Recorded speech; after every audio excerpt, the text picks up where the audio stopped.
Olá pessoal, eu sou Alexandre Jacar, sou médico, atleta amador e eu estou iniciando uma série de vídeos com dicas de saúde, bons hábitos, bastante relacionado ao esporte também e que no final nos tragam uma melhor qualidade de vida, né? Então hoje o papo foi com o endocrinologista Guilherme Marchesini sobre a dieta low carb. O que é, quem pode fazer, como age nosso organismo. Quer conferir? Vale a pena. Eu estou aqui com um amigo e médico endocrinologista, Guilherme Marchesini, doutor pela USP, professor da UEL, trabalha aqui em Londrina. Tudo bem, Guilherme? Beleza, Alexandre? E eu queria saber um pouco essa dieta low carb. O que é isso? Olha só, dieta low carb, primeiro que esse termo é super genérico, tem vários tipos de dieta, a gente não chegou a nenhum acordo de um nome apropriado para isso ainda, mas em geral significa você reduzir o teor de carboidrato da alimentação até um ponto que seja interessante para você. E aí, Perfeito. Cada um vai ter um objetivo, cada um vai ter que baixar um certo tanto. Então, isso precisa estar claro para o paciente para que ele ajude a escolher isso. Certo. Quando você pensa em desempenho físico, existe quase uma hackeada que você pode dar no seu sistema, que se você restringe carboidrato o suficiente, a máquina não vai ter glicose para queimar e gerar energia e permitir que você faça suas coisas. A gente não precisa de glicose, a gente tem outra fonte.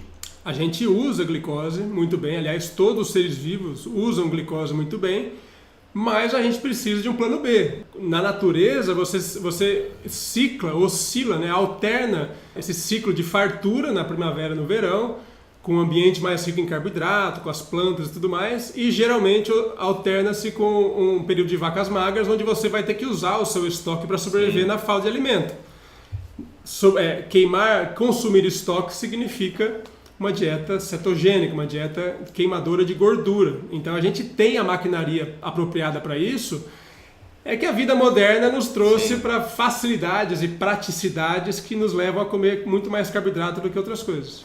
Então, basicamente, a gente passa a usar cetona como fonte de energia, é isso?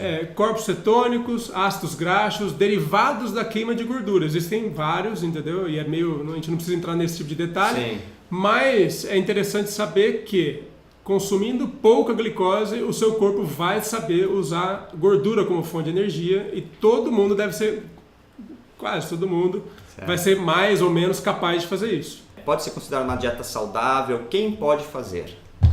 Olha, quem deve fazer, que o embasamento científico já está bem concreto e confiável, o paciente padrão, na minha opinião, eu não lido tanto com atletas, né?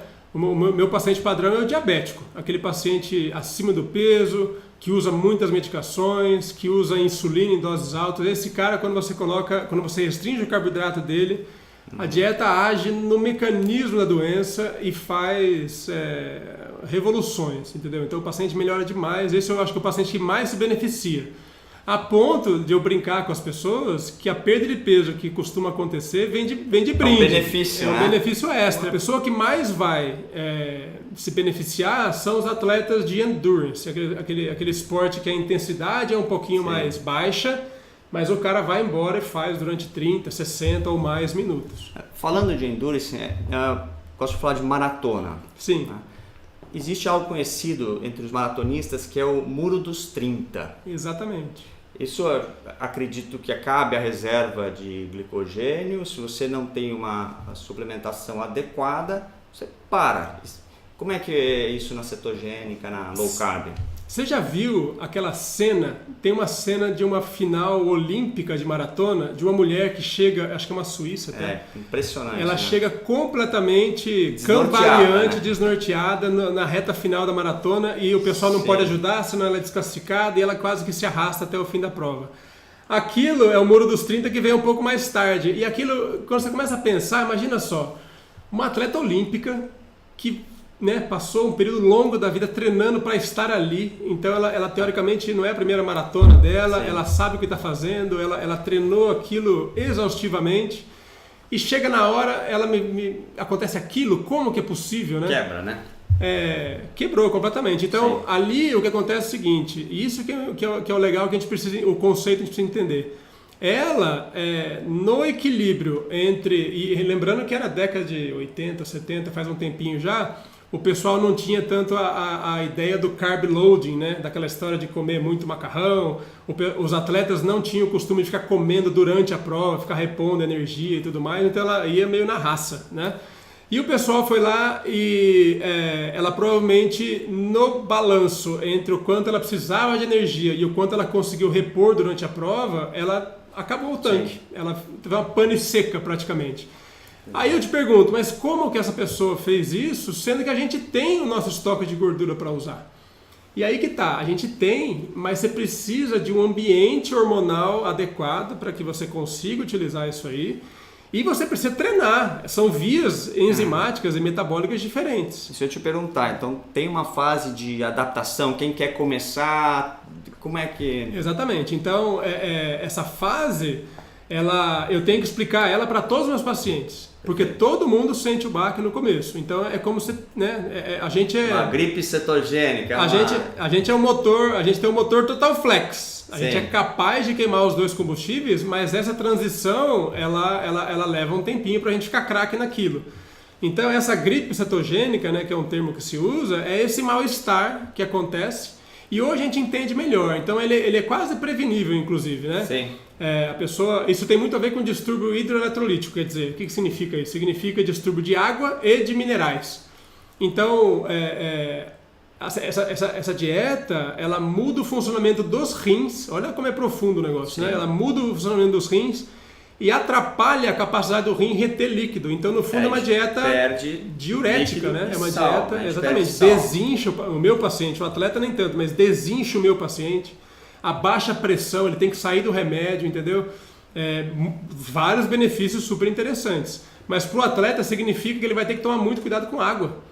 E repor também sais, né? Exatamente. Então a pessoa tem que carregar um pouquinho mais no sódio, às vezes no potássio, que também costuma ser na urina, e o magnésio. Então são esses 3 sais que a gente tem que ficar de olho. Sim. O quanto você vai precisar depende da sua dieta, porque às vezes a sua dieta já repõe a quantidade de sódio que você precisa. Mas também é uma fase, geralmente 2, 3 semanas. Transitória. Aí que tá, para o meu paciente costuma durar, a pessoa percebe, fica desconfortável durante 2 semanas e assim, começa forte e vai passando, entendeu? Comigo, pessoalmente, durou 3 semanas. Nitidamente, foi no 20º dia eu acordei diferente, entendeu? Mas até hoje eu sinto minha boca secando com muita frequência, com muita facilidade. Então a gente realmente tem que ficar diferente. Vivo carregando exatamente. uma garrafinha de água para todo lado. É diferente. Né? Então, para quem... Aqui no Brasil, imagina, você vai fazer um treino longo, debaixo de sol, várias horas, cara, imagina você indo treinar desidratado, ou de ressaca, ou com uma diarreia, claro que seu desempenho vai cair. Então a maior preocupação nessa transição é manter o tanque de água cheio, entendeu? Sim. E esperar um tempinho até a maquinaria enzimática se adaptar e permitir que você tire energia de outro lugar. Você falou algo interessante, a gente estava falando sobre muro dos 30 e outra coisa interessante é o acúmulo de ácido lático, né? E a recuperação do pós-treino. Pelo menos eu tenho sentido uma recuperação muito mais rápida, estou fazendo a dieta também e eu acredito que com o mesmo tanque eu consigo ter uma eficiência melhor, uma eficiência muscular e uma recuperação muito melhor. E eu não tive nenhum acúmulo de ácido lático, nada de cãibra. Isso é uma parte que tem uma explicação teórica para isso e eu acho super legal que você me confirme que ela acontece na prática também. Então, a gente, como eu falei, a gente tem 2 tanques de combustível para utilizar. A gente pode usar carboidratos, né, na forma de glicose, glicogênio, ou triglicérides que vêm da gordura, que são transformados em ácido graxo, em corpos cetônicos. Muito bem, só que o corpo de um adulto, de um homem adulto, comporta 2.000, 2.500 calorias de açúcar somente. Então imagine isso para um atleta. Ainda mais um atleta que treina um pouco mais longo, isso isso acaba em 3 horas. Exatamente, acaba rapidinho. Então, isso cria uma necessidade de você trazer comida para o treino, de você fazer a sua reposição pós-treino de forma imediata e tudo mais. Cria-se uma necessidade logística, né? Enfim, para você manter o desempenho numa fase ótima. E eu achava que de gordura tinha 10 vezes isso, mas você estava me falando que é muito mais. Aí que tá, depende. Um magrão, assim, igual eu. Igual você também. Um atleta, um pouco menos. Mas primeiro que cada grama de gordura carrega o dobro de calorias do que o carboidrato. Então, ao invés de 4, a gente tem 9. Isso já facilita. Segundo, que glicogênio, eu acho que é por isso que a natureza escolheu que a gente estocasse primordialmente gordura, porque você estoca na forma seca. Você pega no tecido adiposo, tem gordura e só. No fígado, cada grama de carboidrato puxa 4 de água junto. Então você imagina se a gente fosse um queimador de glicose, a gente ia ficar muito pesado, ineficiente, entendeu? Então, agora, qualquer pessoa bem magra consegue aí, provavelmente estima, né? Claro que vai depender de cada caso, mas estima-se 50 mil nos muito magros, 100 mil, 200 mil calorias estocadas em qualquer pessoa de peso normal. Se a gente começar a fazer um cálculo simples, e aqui como a gente estava conversando sobre endurance, isso quer dizer que eu posso fazer uma prova de um dia inteiro, um triatlo, um Ironman, tomando água e repondo sal? Exatamente, então a teoria é essa. Claro que fazer um Ironman não é simplesmente dispor da energia, sua musculatura está pronta para usar aquilo. Tem que treinar. Tem que treinar. E muito, né? Mas a hora que você torna a sua musculatura capaz, o seu tanque está cheio para aguentar uns 2, 3 seguidos, teoricamente, entendeu? Sim. E tem uma história interessante, né? Um dos primeiros relatos que eu vi de atletas fazendo essa dieta foi daquele casal que remou da Califórnia até o Havaí. É muito interessante. Eu não lembro de cabeça quantos dias levou, mas assim, coisa de 30 dias, e existia um recorde mundial para aquilo, eles bateram o recorde por 12 dias, uma coisa assim. E o cara deu uma pipocada no final e a mulher assumiu e remava 18 horas por dia comendo castanha, queijo e não sei o quê. É um absurdo, né? Então assim, obriga a gente a questionar um monte de coisa que a gente tinha como certo, né? E outra coisa que é interessante é o seguinte, quando você, no atleta, né, que você geralmente quer buscar o máximo do seu desempenho, mas você tem um limite do VO2, você tem um limite da sua capacidade aeróbica, entendeu? Sim. A partir dali, se você aumenta a intensidade, você começa a ter que fermentar glicose para gerar energia, que é muito mais ineficiente, gera menos ATP e produz ácido lático. Sim. Na oxidação do ácido graxo não tem esse subproduto. Então, teoricamente, você também gera menos ácido lático, que vai te doer menos no dia seguinte, que vai te permitir que você volte para o treino muito mais inteiro. É aquela recuperação melhor que eu já sinto. E como a gente estava conversando, se tivesse 2 tanques, se fosse do mesmo tamanho, eu acredito que queimando ácido graxo, a eficiência é melhor. Exatamente. Isso na teoria, isso está bem descrito e explicado, né? E realmente, então, se tivesse 1000 calorias de glicose para queimar, 1000 calorias de ácido graxo, você consegue gerar mais trabalho quando você está queimando gordura. Então, quer dizer, para alguns tipos de esporte, por que eu falo para alguns tipos? Porque nos livros está escrito que a atividade de explosão, o sprinter, né, o cara que vai fazer 100 metros rasos, aquele cara que vai, atividade de força, ginástica, crossfit, esse pessoal geram energia através da quebra da glicose especificamente. Então, se você não tem glicose, e não é verdade que você não tenha glicose, mas enfim, se você não tem o tanque tão cheio de glicose na hora da atividade física, você poderia imaginar que esse tipo de atleta se prejudicaria. E aí a literatura realmente, uma parte dela confirma isso, mas já existem dados para crossfitter, para ginastas, para atividades de bastante força que realmente o pessoal consegue manter o desempenho igual. E você me falou de algo interessante, você não tem uma reserva tão grande de glicose. Eu lembrei de algo que tem mudado bastante na minha vida, né? No nosso dia a dia corrido, somos médicos, trabalhamos bastante e eu sempre sonhei com atividade de endurance. É muito prático, você pode sair treinar em jejum? Exatamente. Então, outro jeito da gente treinar o nosso corpo, ou obrigar o nosso corpo a queimar gordura, é jejuando.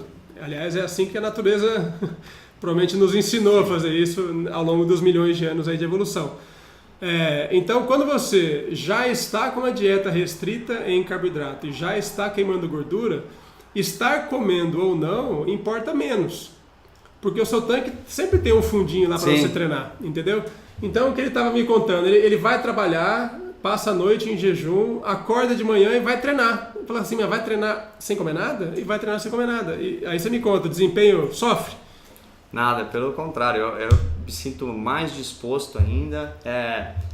Trabalho à noite, vou em jejum e treino 3 horas e aí não como. Eu tinha aquela impressão que a gente tem que terminar um treino e comer proteína. Repor proteína. Não como, vou comer depois de 3 horas aquele churrasco, aquela carne com gordura, aquela delícia. E não sinto falta nenhuma, né? Então isso é interessante. Esse ano passado, se não me engano, saiu uma revisão grande sobre essa história da janela de oportunidade que o atleta tem depois do treino para oferecer proteína para recuperação muscular. E eu vejo em academia, assim, que o pessoal sai do treino já mamando o wheyzinho, aqueles pós e tal, os shakes. E não tem obrigação para isso, né? A sua janela de oportunidade é de algumas horas, então dá tranquilamente para você ir para casa e usar uma fonte de proteína que eu prefiro. Comida de verdade. Comida de verdade, entendeu? Essa fixação com pozinhos e achar que o pó vai te dar um extra e tudo mais, inclusive na própria ciência a gente não tem comprovação para 90% deles, né? Sim. Eu acho que o corpo fala também, né? Eu me sentindo cada vez melhor, realmente está me fazendo bem e comendo carne à vontade. Comendo gostoso. É uma dieta interessante do ponto de vista gastronômico. Muito. Isso é muito bom. Então, assim, em resumo, né? Principalmente para quem faz endurance. Principalmente para quem tem a ganhar com uma melhora da composição corpórea, no sentido de você queimar peso extra na forma de gordura, preservando massa magra.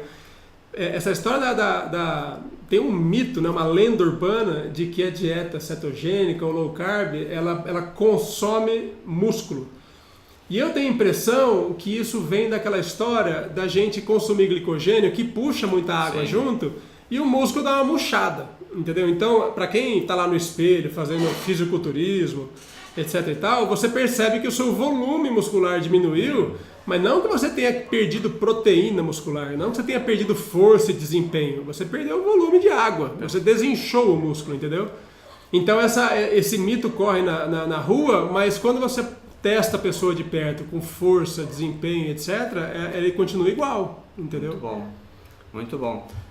E isso eu vi também que, como eu falei, eu me sentindo cada vez melhor, então eu comecei com o objetivo, nunca foi de peso, né? Foi para atividade física, que eu acho que o primeiro motivador foi esse muro dos 30, que eu tinha medo, e na verdade eu comecei a sentir que meu sono está melhor, então eu posso acordar mais cedo para treinar.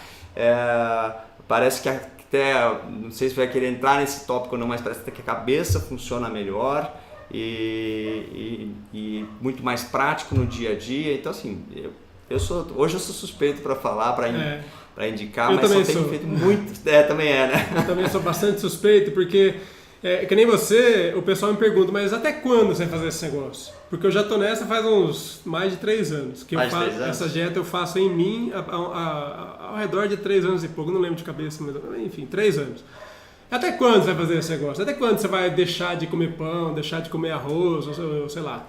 E cara, eu não tenho coragem de voltar a comer essas coisas do jeito que eu fazia, entendeu? Porque eu me sinto, eu não faço mais pelo peso. Eu entrei nessa pelo peso, pelo lado dos exames de sangue e tudo mais. Hoje em dia eu faço pela cabeça. A minha disposição para sair da cama é diferente. A minha disposição e capacidade de trabalho durante o dia é drasticamente diferente. Eu tenho percebido com os meus pacientes, eu tento confirmar essa história sempre, todo mundo que começa a dieta não tem mais aquele soninho depois do almoço. Perfeito. Entendeu? Então, e acontece por exemplo, eu fui fazer sabe aquele teste de tomar um copão de glicose, que as grávidas fazem, para ver diabetes? Eu queria saber como é que estava meu pâncreas nessa história, se ele estava vivo ainda, né? Já que eu não estou usando muito dele. Fui lá tomar aquele copão de glicose e eu fiquei impressionado que eu fiquei torporoso à tarde. Eu tomei às 10 da manhã e depois do almoço eu quase capotei, entendeu? Então, assim, essa oscilação de nutrientes, né, essa oscilação da fonte de energia e talvez hormônio junto e tudo mais, afetam demais a nossa disposição, o foco para trabalho e tudo mais. Então, a minha impressão, realmente, eu tenho cada vez mais firmado essa ideia de que o combustível ideal da máquina é gordura. A gente que inventou a cultura que trouxe muito carboidrato. E a gente começou lá com grãos. Arroz, feijão. Então, mas lembra que quando você imagina no comecinho da agricultura, era muito trabalho para pouco retorno. Sim. Então as coisas se equilibravam durante um tempo. Eu acho que a gente teve que começar a agricultura por falta de animais. Quer dizer, coincidiu com o fim da Era do Gelo, os grandes animaisões deram uma sumida, foram extintos, né, por mudança climática provavelmente. E a gente se viu passando fome e tendo dificuldade de caçar bicho pequeno, porque eles são rápidos, né? E a gente foi obrigado a ir para a agricultura, apesar de não ser o ideal. Só que daí inventaram o trator. Então, aliás, até os nossos avós, né? Sim. Que estavam até agora há pouco na terra, só que com inchado nas costas, sim, a coisa vai bem. Então você não tinha disfunção metabólica, não tinha nada. A partir do momento que você coloca uma máquina que faz tudo sozinha, passa por uma fábrica e te entrega o pacotinho, e é gostoso, é docinho, é sim, barato, é disponível, cara, a gente começou a perder a noção de saciedade, a oferta é grande demais. E eu tenho a impressão que essa troca foi uma parte do nosso problema que a gente vive hoje, de obesidade mundo afora, diabetes, epidemias e tudo mais. Até fica essa cultura de que precisa se comer a cada 3 horas, que isso não existe, né? Para mim, isso é um reflexo dessa mudança. Quer dizer, quando você vai lá e come saladinha com grão integral, sem carne, porque a gente criou uma cultura de ter medo de carne e medo de gordura, sim, né? E aí você termina com um almoço que não te alimenta tão bem, não igual uma refeição mais rica em produtos animais. Menos de 3 horas você está com fome. E aí você vai ser obrigado, especialmente para quem é mais ativo, sim, a gente no escritório, sentado, sedentário, até às vezes consegue empurrar, vai chegar faminto à noite. Mas você consegue levar. Agora, quando você faz uma refeição de substância, né, você realmente se livra dessa isso aí é outra grande vantagem. Você come a hora que der. E é uma saciedade, né? Você fica... Não é por esforço. Não é por esforço. É natural esperar mais tempo para comer, não tem problema nenhum. Muito interessante. Até eu lembrei agora, a gente começa a brincar um pouco, né? Fazer alguns testes. E eu eventualmente gosto de comer uma fruta, né? Eu sei que aquela fruta ali tem mais do que a quantidade que eu deveria naquele dia, mas já estou bem adaptado, eu sei que no dia seguinte vai continuar normal. É engraçado que quando eu como essa fruta, eu tenho fome mais cedo. Para mim, eu sempre notei isso desde antes de conhecer essa história, né? Quando eu como, o pessoal falava, come uma fruta antes do almoço que você vai... Cara, para mim funcionava ao contrário. Eu chegava mais faminto, mais disposto, tendia a comer mais no almoço porque eu comia fruta, no dia que eu comia fruta. Mas o negócio é o seguinte, você tocou num ponto interessante. O atleta, na verdade, é o cara que eu entendo que seja sensível à insulina. Então tende a ser o cara mais jovem, tende a ser o cara mais magro, tende a ser o cara mais atlético, ele vai ter uma cota de carboidrato que ele consegue consumir sem estragar a adaptação dele, que é muito maior do que o cara que não tem essas características, que é o cara mais gordinho, o cara mais velho e o cara mais sedentário, entendeu? Então aquela cota super rigorosa de 30 gramas de carboidrato por dia, 50, alguma coisa assim, para o atleta magro que treina grandes volumes, é muito maior. Então essa frutinha você tira de letra, não te atrapalha em provavelmente nada. A não ser no conforto. No conforto, sim. Muito Por isso que eu falo, dieta, cara, tem que ser individualizada. Igual, né? Você pode pegar 2 pessoas que treinam juntas, é muito comum casais. Tem um cara, homem, e vem aqui com uma mulher, entendeu? Eles têm até a idade parecida, eles podem ter uma adiposidade, né? Um peso mais ou menos parecido. E a dieta funciona muito bem para um e às vezes não tão bem para... É diferente, entendeu? E se você pega de pai para filho é diferente, você pega entre amigos é diferente, entendeu? cada pessoa tem a sua cota, e cada pessoa tem a sua preferência, entendeu? Então a gente tem que escutar essas coisas. E outra coisa que eu acho interessante, que eu tinha medo de me tornar antissocial, né? Uhum. E não precisa. Hoje tem qualquer evento, eu não me privo, e temos opções também, né? Exato. Primeiro que a maioria das vezes tem churrasco, você não precisa ter medo de gordura. Precisa ter medo de gordura, não? Não. Eu acredito vontade, que não. Né? Até porque, imagina só, quando você começa a forçar o seu corpo a queimar gordura, provavelmente você queime gordura, você coma gordura e você está queimando gordura e não sobra muito para você incorporar, entendeu? Então não vai restar nada daquilo ao fim do dia, porque você tá colocando para queimar. Aprofundando um pouco, o seu nível de insulina também é baixo, não é tão alto que não vai estocar essa... Exatamente. Isso eu tenho repetido bastante, que é uma noção que as pessoas em geral, todas, precisamos ter. Tem uma característica de comida que não existe praticamente na natureza. E para você ter uma ideia, ela existe, mas é tipo nesses alimentos tipo pinhão, que é um alimento rico em carboidrato ao mesmo tempo em que ele é rico em gordura. É praticamente o único. Você pode pegar o coco, ele é rico em gordura, mas não tem carboidrato. O abacate, mesma coisa. Aí você pega as outras frutas, elas são ricas em açúcar, mas não tem a gordura. Então é ou um ou outro. Cara, quando você junta os dois, é um alimento que a natureza botou lá para engordar quem come ele. Se preparando para o inverno, entendeu? E agora, o interessante é o seguinte, ele geralmente se torna hiperpalatável. Sim. Ou seja, a gente tende a comer, lá na natureza isso é bom, porque você tende a engordar, comer além da conta para chegar cheião na hora da neve e tudo mais, hibernar. Agora, quem tem essa característica hoje em dia é fast food. Então você pega pizza, rica em carboidrato, rica em gordura, e você não come pizza igual você come arroz e feijão. É impressionante. Pizza, alguém duvida que pizza te leva a consumir mais, entendeu? Você pega em número de calorias que você consegue consumir comendo pizza, é inacreditável. Absurdo, entendeu? Enfim. E interessante. Comida chinesa, e x-tudo, e Mac, e sobremesas, bolo de chocolate, essas coisas quando são ricas em açúcar. E o açúcar é um caso à parte, né? O açúcar, eu estava falando de carboidratos, de amido até agora, mas o açúcar para mim, olha, ele tem muitas características de droga, né? No sentido de ser capaz de viciar algumas pessoas, né?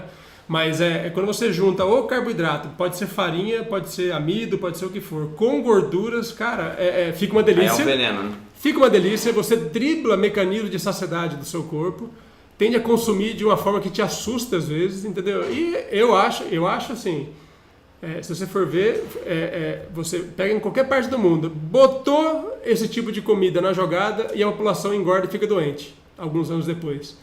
Então assim, a gente não pode provar, porque várias outras coisas chegam com a modernidade, né, e tudo mais, sedentarismo chega, álcool, enfim, tem um monte de coisa.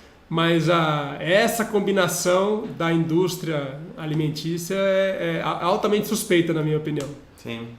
Muito bom. Muito obrigado, Guilherme. Obrigado pelo convite. Eu adoro falar sobre esse assunto. Que bom. Né? Eu adoro falar sobre esse assunto. Muito bom. A gente sente uma paixão, né? Muito bom isso. E, bom, espero que tenham gostado desse vídeo, saber um pouquinho mais da dieta low carb. E com esse e outros vídeos nós gostamos de compartilhar hábitos saudáveis, né? Então, quer ter mais saúde? Mexa-se e até o próximo vídeo. Eu espero ter trazido informações úteis para você que tem interesse na dieta low carb. E reforçando, para você ter uma coluna saudável, além de uma dieta balanceada, é importante você ter uma carga do dia a dia adequada, ou seja, com uma boa qualidade de sono, boas posturas e também muito importante a atividade física regular, ok? Gostou? Curta aí, compartilhe e se quiser mais vídeos a respeito, inscreva-se no canal. Um abraço!